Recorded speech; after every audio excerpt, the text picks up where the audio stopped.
Parce que les fondements de notre démocratie font eux aussi partie du patrimoine français, le Palais de justice peut dévoiler ses coulisses au grand public. L'humanité a hérité de son savoir de décrypter les hiéroglyphes. Champollion aura bientôt son musée. Sa demeure de vif va être réhabilitée par le département. Et puis ça tourne rond pour l'un, ça piétine pour l'autre. Les footballeurs étincellent à domicile quand les rugbymen attendent leur première victoire.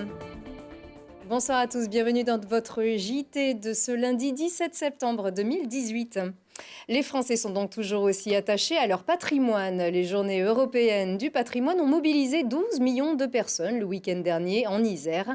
1388 animations ont attiré les visiteurs au gré des sites remarquables, des édifices, des musées, mais aussi des administrations et des institutions, comme à Grenoble, où le Palais de justice a dévoilé ses coulisses. Mathias Arez.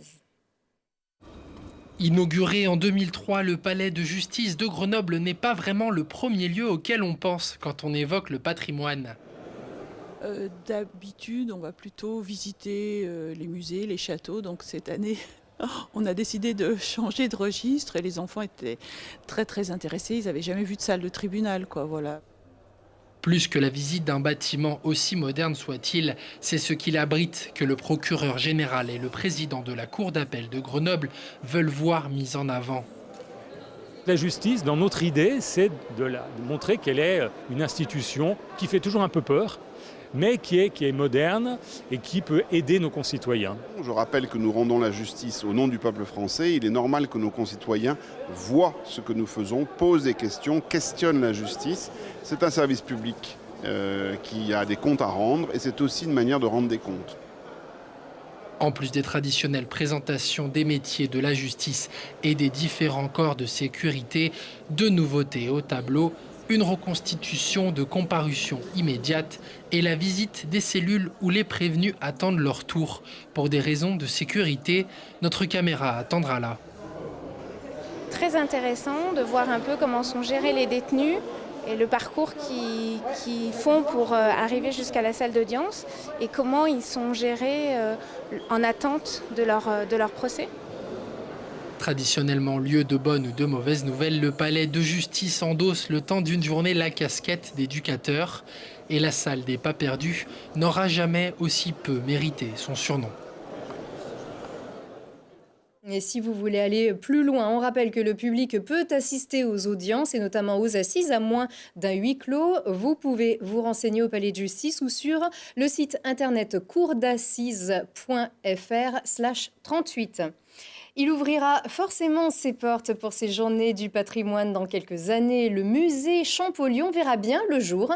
Le père de l'égyptologie a grandi à Grenoble, il y a enseigné, il y a vécu dans un manoir à Vif que le département de l'Isère va transformer. Les explications avec Julie Ségala.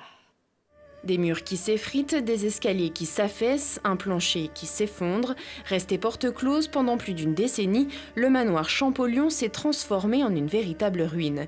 Mais la demeure familiale de l'égyptologue devrait bientôt renaître de ses cendres. Le département, propriétaire du domaine depuis 2001, projette d'en faire un musée. Ce sera le 11e musée du département de l'Isère.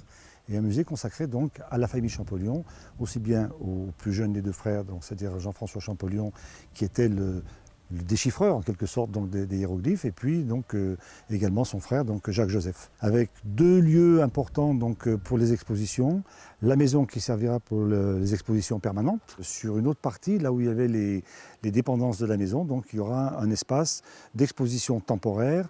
Une conservatrice a déjà été recrutée, le projet scientifique et culturel est en cours d'élaboration. Une attention particulière sera apportée à la scénographie. Le mobilier, les tableaux et les objets d'art seront répartis sur les 3 niveaux de la bâtisse de 300 mètres carrés. Des espaces de restitution et d'exposition qui permettront aux visiteurs de s'immerger dans la vie de Champollion et l'égyptologie du 19e siècle. Mais plus qu'un musée, ce site permettra au territoire de rayonner bien au-delà de ses frontières. Ce que ces deux personnages, ces deux frères ont fait, et notamment le plus jeune, c'est absolument extraordinaire parce que Champollion, il attire des gens, non pas uniquement de l'Isère, de France, d'Europe, mais du monde entier. C'est un facteur énorme de développement économique sur ce territoire, au sud de l'agglomération de Grenoble. Les travaux seront lancés en décembre 2018. Ils devraient durer entre 15 et 18 mois. Le parc de 2,5 hectares sera lui aussi réaménagé et ouvert au public. Montant de l'opération, 4,5 millions d'euros. Après une traversée du désert de plus de 20 ans, le musée Champollion devrait enfin ouvrir ses portes à vif à l'été 2020. Champollion, qui a notamment décrypté la fameuse pierre de Rosette, était originaire du Valbonnet. Il est mort à Paris en 1832 à l'âge de 41 ans. Le Shop Tour connecté a dû brutalement stopper sa route. La structure itinérante proposée par la CCI de Grenoble a été incendiée dans la nuit de vendredi à samedi alors qu'elle était en place rue Félix Poula à Grenoble. Elle visait à présenter aux commerçants des solutions technologiques innovantes. Peu de dégâts concernant les outils car ils étaient déjà retirés de la structure. Elle devait s'installer à la caserne de Bonnepuy à Voiron ce lundi. La CCI de Grenoble mettra en place une solution pour proposer des ateliers en salle d'ici au milieu de la semaine. L'origine du sinistre est encore indéterminée. Une enquête est en cours. Les sports et la transition est de mauvais goût, mais le Grenoble Foot 38 a littéralement enflammé les tribunes du Stade des Alpes. Les Grenoblois recevaient Valenciennes vendredi dernier au Stade des Alpes, donc un régal pour les amateurs de but. Il y en a eu 6, 4 pour le GF 38, 2 pour Valenciennes, avec beaucoup d'occasions pour Grenoble. Celles qui sont allées au fond défilé sont l'œuvre de Malek Chergui, Florian Sotoka pour un doublé et de Nicolas Taravel. Le GF 38 confirme son très bon début de saison, mais le club ne s'enflamme pas. Écoutez. C'était plus efficace ce soir. On a quand même encore beaucoup d'occasions de but quand même. Après, on va pas non plus être trop prétentieux. Je suis vraiment content du match parce que on a vu ce soir un très bon match avec deux bonnes équipes qui ont toujours cherché à jouer vers l'avant. Valenciennes nous a posé des problèmes jusqu'au bout. On l'a bien vu en menant 3-1. On n'était toujours pas tranquille et du coup, à 3-2, je vous dis pas. Donc il a même fallu marquer un 4e but pour être rassuré. Donc voilà, c'est ce que j'attendais. Et je souhaite que ce match-là à domicile puisse nous décoincer un petit peu, même si on en avait gagné 2 auparavant. Je pense que celui de ce soir, il est quand même plus enlevé. Ouais, ça faisait un moment qu'on n'avait pas mis 4. En plus, c'est devant nos supporters, donc c'est tant mieux parce que tout le monde a pris du plaisir. Mais voilà, il ne faut pas s'enflammer, il faut continuer comme ça. Même si on était sur 3 matchs sans victoire, 4 avec la coupe, on ne se mettait pas au fond du trou. Et ce n'est pas pour ça qu'en gagnant 4-2, on va se croire pour quelqu'un d'autre. Donc voilà, rester dans le même état d'esprit. Et c'est bien ce qu'on a fait, mais si on veut confirmer ce résultat, ça passe par un bon résultat aussi vendredi prochain contre Brest à la maison. Voilà, donc le GF 38 reçoit de nouveau au Stade des Alpes ce vendredi. Ça sera donc Brest, Grenoble est 9e après cette journée. Le FCG nous a poussé à croire au miracle la saison dernière. Cette fois, le miracle n'a pas eu lieu. Grenoble se déplaçait chez le champion de France en titre, Castres, samedi, avec une équipe complètement remaniée, avec beaucoup de jeunes et des joueurs qui n'avaient pas encore été alignés cette saison. Ceux-là n'ont pas fait le poids face aux Castrés qui leur ont coupé les jambes avec 3 essais à rien en première mi-temps. Les Grenoblois ont donné une bien meilleure réplique en seconde mi-temps avec un joli essai. On vient de le voir, Dupilly à Lioz, mais Castres gagne la partie 29-13, on le rappelle, sans démériter. Oui, il y a des choses très positives. Ce soir, voilà, on n'a rien lâché. On savait que l'équipe était un petit peu remaniée, mais tous les joueurs avaient à cœur de faire une bonne performance. Malgré tout, voilà, on n'arrive pas à accrocher un peu plus. En première mi-temps, on prend 2 essais sur ballon porté sur des petites erreurs consécutives qui nous font mal, mais bon, il y a beaucoup de choses positives à retirer quand même.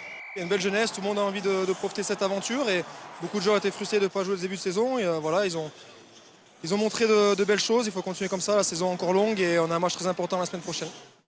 Et ce match très important, c'est la venue de l'autre promu en top 14, Perpignan, Lanterne Rouge, qui n'a pas non plus gagné cette saison. Il y aura forcément un vainqueur samedi prochain à 18h. C'est la première fois que les deux équipes se retrouvent depuis la finale de Pro D2 en mai dernier. Perpignan avait sèchement battu Grenoble à Toulouse. Et puis les Brûleurs de Loup qui ont cartonné à Angers en battant les Ducs 10-2 vendredi reçoivent Anglet à la patinoire Pôle Sud ce mardi à 20h.